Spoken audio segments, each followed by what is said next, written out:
lifestyle, family, investments. I mean, I know it's coming. it's coming. It's coming. We're going to get through this thing.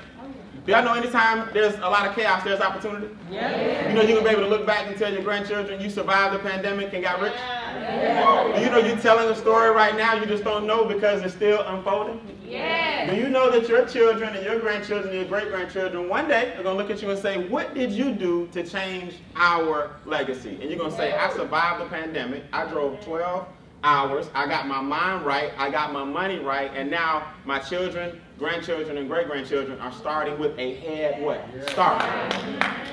You got to remember, I know it gets uncomfortable sometimes, and I know the pandemic can be rough, and I know we got to social distance, we got to take pictures with a 6-foot sign, we got to stand on both sides. I swear, man, I want to jump up and hug you so bad. I really do. I'm a hugger, you know what I mean? But we got to be careful. We got to be responsible at the same time, but we got to be making money. We got to be wealthy. We have to put ourselves in a position where we are going to win and get through this thing regardless of what. You got to stay focused right now, because this is when wealth is created. It's always created in chaos. Yes. Does that make sense? Wealth is always created in chaos. I'm a big historian. If you study anybody that's went through a lot of stuff, I'm talking about like the industrial age, where bridges weren't popular, so car makers were, the car was kind of, people were skeptical about the vehicle. If it was too heavy, and a bridge would collapse. So they had to take an elephant back in the day and prove to everybody, if the elephant can cross this bridge, then your car can make it over this bridge, and y'all can get rid of that horse and buggy, and the car industry took off. But somebody had to prove that the bridge wouldn't what? Collapse. Somebody had to have enough belief to manufacture these cars, and I'm going to get an elephant, and I'm going to show the world that if an elephant can do it, your Ford can do it, or your car can do it. Somebody had to be the trendsetter, and now we're driving cars like it's nothing. Am I right? Mr. Hershey from Hershey, Pennsylvania. Hershey's chocolate. He did not develop the chocolate first. He developed the city first and said, I'm going to find something, an industry, a product. I'm going to take this land and develop it, and then I'm going to go find something that's going to bring people to my land development. He wasn't rich first. He cut the trees out first and said, I'm going to build a company so big I will provide jobs and a couple of plants for the whole city. Hershey, Pennsylvania was born out of a man who said, I see nothing now, but I see something later. See, vision is the ability to see something behind your eyes first. A lot of you guys, man, I'm going to tell you the problem with most people. Your vision is horrible. It's not your fault. It is by design to keep your vision cloudy with a lot of propaganda, a lot of bad news. Keep that phone in your hand, stay on social media, be addicted to the notifications, be addicted to all these things. It's by design so you won't stay focused on wealth. And if you don't stay focused on wealth, they stay focused on wealth from you. Yeah. It's by design. That's by design. So I had to wake up one day and say, wait a minute. Let me make sure I'm not getting played. Let me make sure I'm not getting played. Let me make sure that when I use my time and I maximize my time, I'm going to benefit from my time. See, one thing I knew, and I learned this a long time ago, I wasn't going to work and be broke. I can't do both. Now, if I'm broke, it better be because I'm not working. That would be a decision. But if I'm working, I ain't going to be broke. Because if that's the case, what am I doing it for?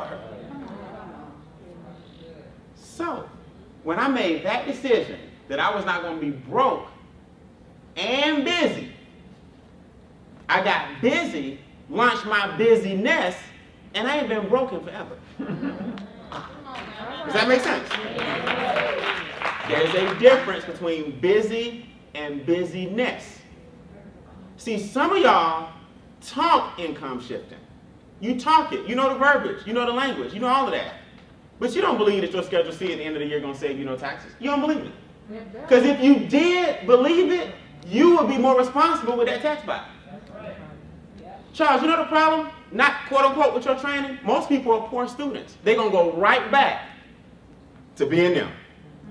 I heard him, but I ain't put my gas mileage in. I heard him, but I ain't taking no picture, no receipt. I heard him. It was a great training, but you ain't gonna change nothing. You don't even have TaxBot on your phone.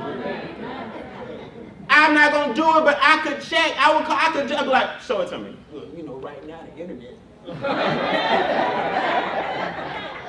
It ain't even on your phone. You ain't using it. Let me give you a financial fact. Write this down. Tax savings is net profit. People don't know what that means. Let me tell you what that means. Tax savings is net profit. If I earn money, is earned income taxed? Yes. That's the way the government works. W-2, 1099, y'all know the rules, right? If I have earned income is taxed. That's how the government get their piece. Now the percentages vary, but earned income is what? Tax. Jessica, how am I doing so far? Tax professional. I mean, am I using the right? Everything's good. All right. Tax savings is net profit. Tax savings goes in your pocket and is earned strategically because you lowered the money that they get, so who got it? You got it. Without getting taxed.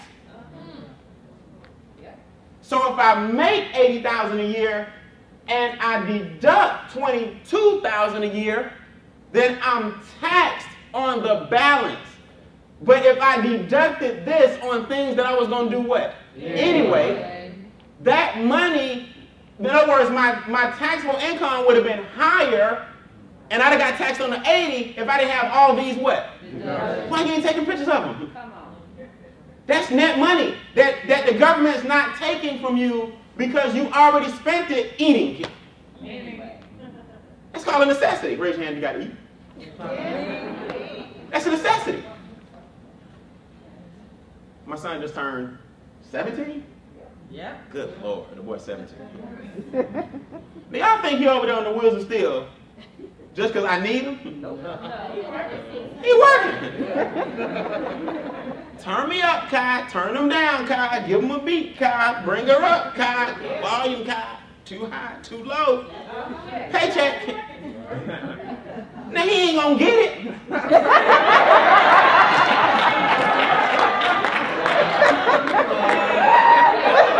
ain't gonna get it, but I'm gonna cut it. Spoon, he ain't getting that check. He don't need $500 for these couple of hours, but I'm gonna cut it. Because I want him to have an advantage. Now, by law, it's going in his account. Just ain't gonna break the law. With his name what? On the account.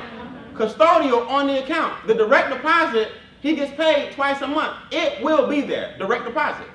Does that make sense? Yeah. But that don't mean he got the debit card attached to it. So Dad took $1,000 a month, $500 every 2 what? And lowered my taxes by 12 what? Net what? Because it's in his. So I walk away with an extra 12 and the government say, cool, you got an employee.